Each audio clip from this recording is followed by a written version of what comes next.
Olá, hoje é quinta-feira, 6 de dezembro, e está no ar o Conexão TV Unicinos. No programa de hoje, conheço um jovem de 14 anos que é recordista sul-americano em montagem de cubo mágico. Aqui no estúdio, a gente conversa sobre raciocínio lógico. E se você é estudante dos cursos de comunicação da Unicinos, saiba como participar do Laboratório de Produção de Vídeo do Canal Futura, que está com inscrições abertas. E confira ainda como foi a confraternização de final de ano entre funcionários e professores aqui da universidade. O Conexão TV Unicinos está começando, fique com a gente.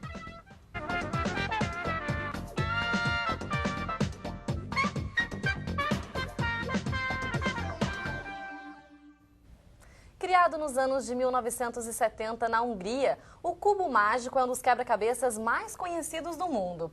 E além de desafiar a agilidade e a inteligência dos praticantes, ainda pode melhorar sentidos como o raciocínio lógico. E um exemplo de sucesso nessa prática é o estudante de Novo Hamburgo, Eric Monteiro, que em pouco tempo já conquistou títulos e mostrou todo o talento na atividade. Você acha que consegue fazer isso? E com tamanha velocidade? Realmente o cubo mágico é um quebra-cabeça difícil de ser montado.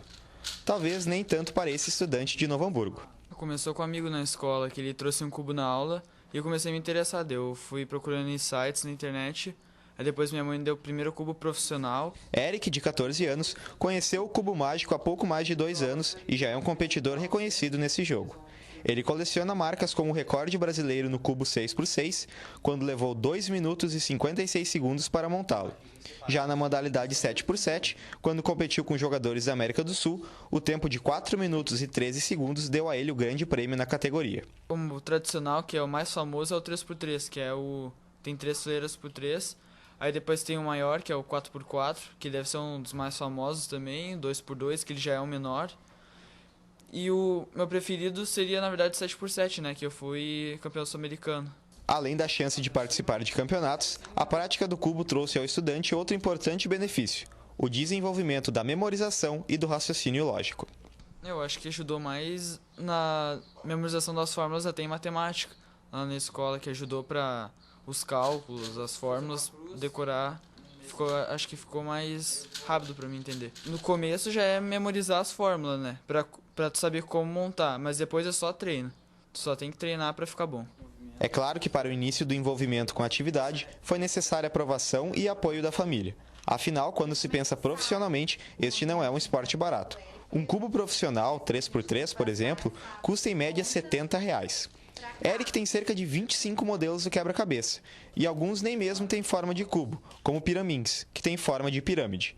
A mãe do recordista conta como o filho ganhou o seu primeiro. Foi um desafio, na verdade. Se tu conseguires montar, resolver esse cubo, então eu vou comprar um cubo profissional. E não demorou muito, ele me apresentou o cubo resolvido, né? Aí a gente acabou iniciando, né, essas compras dos cubos e incentivando ele cada vez mais a participar e montar cubos de modalidades diferentes. O sucesso de Eric inspirou o irmão Caio, de 12 anos, que também passou a se dedicar à prática do cubo. Eu comecei a montar ele por causa do meu irmão, que ele vive me pedindo, já que ele está sempre em cima desses cubos, né? Aí ele vive me pedindo para eu começar a aprender né? E a gostar. E aí eu comecei a praticar o cubo e eu gostei. E foi muito legal ele ter feito isso por mim, porque agora eu estou participando de campeonatos. E para quem já monta o quebra-cabeça ou pensa em começar, o campeão dá a dica. Praticar, só praticar. Decorar as fórmulas e depois de decorar, só praticar o cubo.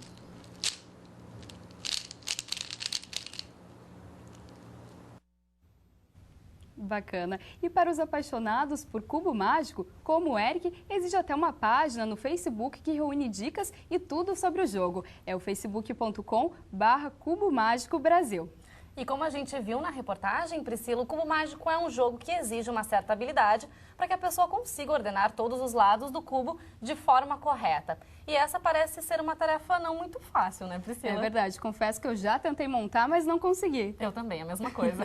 Não é fácil mesmo. E para favorecer essa forma de pensar, a matemática pode ser uma aliada. E é para conversar com a gente sobre esse assunto que nós recebemos aqui no estúdio Rodrigo Braga, professor do curso de Matemática da Unicinos. Olá, seja bem-vindo, professor. Muito obrigado. Tudo bem, professor? Tudo bem. Professor, a gente pode, claro, aliar essa prática, por exemplo, do cubo mágico, com a lógica da matemática, com certeza. Com certeza, né? A matemática ela tem um profundo caráter lógico-dedutivo. Então, se você segue um conjunto de regras, né, um conjunto de axiomas, que é o que a gente chama, o que nós supomos ser verdade, e seguimos essas regras, a gente chega no objetivo final. Então, ela realmente tem essa ligação com a lógica mesmo. Então, se ele realmente entende os passos, ele segue aqueles passos, o resultado vai dar certo. E que ferramentas a matemática ela utiliza, então, ela disponibiliza para ter esse segmento de uma linha de um pensamento lógico? Exatamente isso. Nós temos teoremas, né, resultados, axiomas, ou seja, resultados que há muito tempo, desde a antiguidade, já foram demonstrados e são seguidos até hoje. Então, a matemática ela tem verdades que ela assume e se você segue esses passos lógicos, você vai conseguir chegar nos resultados finais. Professor, e como funciona, então, esse raciocínio lógico, né? Como a nossa cabeça organiza ele? Explica um pouquinho pra gente. Nós, às vezes, a gente está muito tumultuado, né? Às vezes, tem fervilhando emoções e a gente tem que saber se organizar. Então, nesse caso, acho que a matemática ela pode ajudar a gente a organizar o pensamento. Então, a gente, às vezes, sabe como resolver os problemas, segue uma linha de raciocínio, daqui, você parte daqui, vai para lá. Então, às vezes, isso é bem importante. Né, isso pode ser aplicado em qualquer prática da vida. Em qualquer prática mesmo, da vida, né? Em qualquer prática da vida, né? Por exemplo, às vezes, uma educação financeira, por exemplo, tem pessoas que se desorganizam, né, gastam demais, né, não sabem como organizar o seu dinheiro. Se elas seguissem, né, regras assim, não vou gastar mais do que eu tenho, então do que eu ganho, né? Então nesse sentido. Esses exercícios acabam trazendo então benefícios para a nossa vida realmente. Com certeza, com certeza. E professora, assim, por exemplo, como a gente viu essa questão do cubo mágico, né? A gente sabe que as pessoas, por exemplo, eu olho um cubo mágico, eu já desisto. Eu sei que eu não vou conseguir. Né? Então, a gente, diante de algumas atividades de exercício de raciocínio lógico, a gente acaba desistindo. Isso é um pouco uma tendência nossa, né? Se a gente for pensar, por exemplo, nas disciplinas de matemática na escola, enfim, das pessoas também não serem muito interessadas por esse tipo de prática, ou até mesmo na universidade a gente sabe que o número de desistência das pessoas que também fazem esse curso, né, do número que inicia para o número que termina é bastante significativo. Sim. Né, professor? Então, assim, às vezes um tipo de atividade como essa acaba sendo uma super aliada, assim, nessa questão. E bastante prazerosa, né? Então é bastante diferente. Eu acho que sim, acho que disciplinas como matemática, da área de ciências exatas, têm esse caráter um pouco mais que exige um esforço, uma dedicação, né? Um treino, como o menino falou na reportagem, né? Ou seja, tem que ter muita prática, tem que ter muito exercício. E isso pode começar desde cedo, né? Por exemplo, a gente tem algumas imagens de um morador de São Leopoldo, Carlos Antônio Sebastiani, que ele dedica a vida toda, a gente está vendo aí as imagens agora, ele dedica a vida toda a fazer peças de cunho educativo. Ele pesquisa na internet jogos de outros países, daqui também, e ele acaba produzindo essas peças. Né? Você acha que esse tipo de objeto ele é válido também para auxiliar nas disciplinas de matemática? Ou para a pessoa também ter como um passatempo em casa ou no momento que ela não está fazendo nada? Acho que sim, acho que ela desperta essa questão do raciocínio lógico, ou seja, que ferramentas eu posso utilizar para resolver o problema. Às vezes tenta uma coisa, não dá certo, será que não teria um outro jeito de fazer? Então, esse tipo de questionamento, esse tipo de ação, a matemática pode ajudar a lhe organizar. E é importante, desde criança, a pessoa já ter acesso a esses exercícios, a esses jogos que a gente está vendo aí nas imagens? Sim, acho que sim. Acho que desde muito cedo é bom que os pais já deem assim, brinquedos educativos para os seus filhos, né, que eles têm condições plenas, né, de pequenos exercícios lógicos. Eu acho que é muito importante, assim, desde os 3, 4 anos, acho que já é indicado, já é indicado. E, professora, a gente também quer propor um desafio aqui para o pessoal de casa. A gente separou uma figura que ela tem uma sequência e as pessoas têm que adivinhar também qual é a imagem que compõe essa sequência ali que está faltando. Não sei se a gente já tem essa imagem ali, ó, já vamos conferir. A gente então tem aí todas elas e embaixo ali está a sequência, então, de qual imagem nós escolheríamos para colocar ali naquele espaço. Então, a gente vai deixar um pouquinho aí no ar para as pessoas tentarem adivinhar. Daqui a pouquinho a gente vai dar a resposta. Mas, por exemplo, esse já é um tipo de exercício Fácil, né, professor? Sim, o que o senhor acha? sim, acho fácil, né? Porque a ideia também é exatamente tentar encontrar padrões. Matemática também tem isso, né? Tentar encontrar padrões, regras, coisas que você percebe que acontecem, né? Por exemplo, em questão da forma, na cor dos objetos, né? Na forma como eles estão organizados.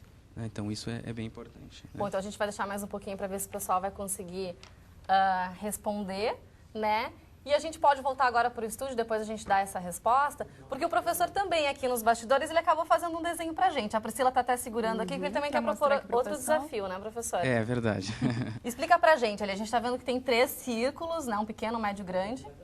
A gente vai aproximar agora para o pessoal de casa. Vamos mostrar aqui para a câmera. Conseguir ver. O pessoal ver certinho. Professor, explica para nós, então. É assim, ali na verdade, aqueles discos são pizzas, vamos pensar assim. Né? Então, temos uma pizza pequena, que custa R$ 8,00, temos uma pizza média, que custa R$ 12,00, e uma pizza grande, que custa R$ 20,00. O que compensa mais? Levar uma pizza média e pequena ou uma grande? Eu sempre que vou escolher, eu escolho a grande, professor. Eu confesso que eu também escolhi a grande. Mas a gente tem que levar em consideração o tamanho dessa pizza, né? Claro, Quer dizer, com quantas certeza. fatias vão ser geradas a partir de cada Quantas uma. pessoas Com também vão certeza, né? estar ali comendo, né? Então, uma forma de resolver esse problema é usando um teorema chamado Teorema de Pitágoras. Que a gente lembra lá da época da escola. Lembra da época da escola. Né? Então, não sei se eu posso... Claro, posso por favor, fazer aqui. professor. Vamos lá, Tá. então. Vamos lá. Nós vamos dividir as pizzas ao meio. As 3 divididas ao meio. As 3 divididas ao meio. E Certo. vamos montar um triângulo com essas pizzas. Então, em 2 lados vai ter as pizzas média e pequena, e do outro lado vai ter a pizza grande. A ideia é o seguinte: se ficar um triângulo retângulo, o teorema de Pitágoras diz que o quadrado da medida do lado maior é igual à soma do quadrado das medidas dos lados menores. Então, se for um triângulo retângulo, tanto faz. Pode ser a grande ou a média e pequena. Porém, se esse ângulo for maior do que 90 graus, então a pizza grande tem uma área maior que a soma das outras duas. E aí, compensa levar a grande. Então a gente tem que A fazer a gente escolha acertou. certa. Não é só Vamos pela saber. fome, né? Não é Bom, só a gente, pela fome. a gente pode voltar agora com a figura que a gente mostrou anteriormente para dizer então qual é a resposta para o professor explicar também pra gente. Olha só, alguns padrões nós podemos perceber. Por exemplo, nós podemos ver que na primeira coluna são figuras de fundo branco. Nas do meio são de fundo cinza, digamos assim. E a última são mais escuras. Então, provavelmente, deve ser uma figura escura que vai na última coluna. Então, seria ou a letra B ou a letra E. Porém, a gente percebe que em cada coluna sempre são figuras diferentes. Nunca tem 2 figuras de mesma forma em cada coluna. Né? Então, como a figura B, que é aquele hexágono, que é igual ao que já está lá na coluna, só pode ser, então, a figura da letra E. Então, eu acertei.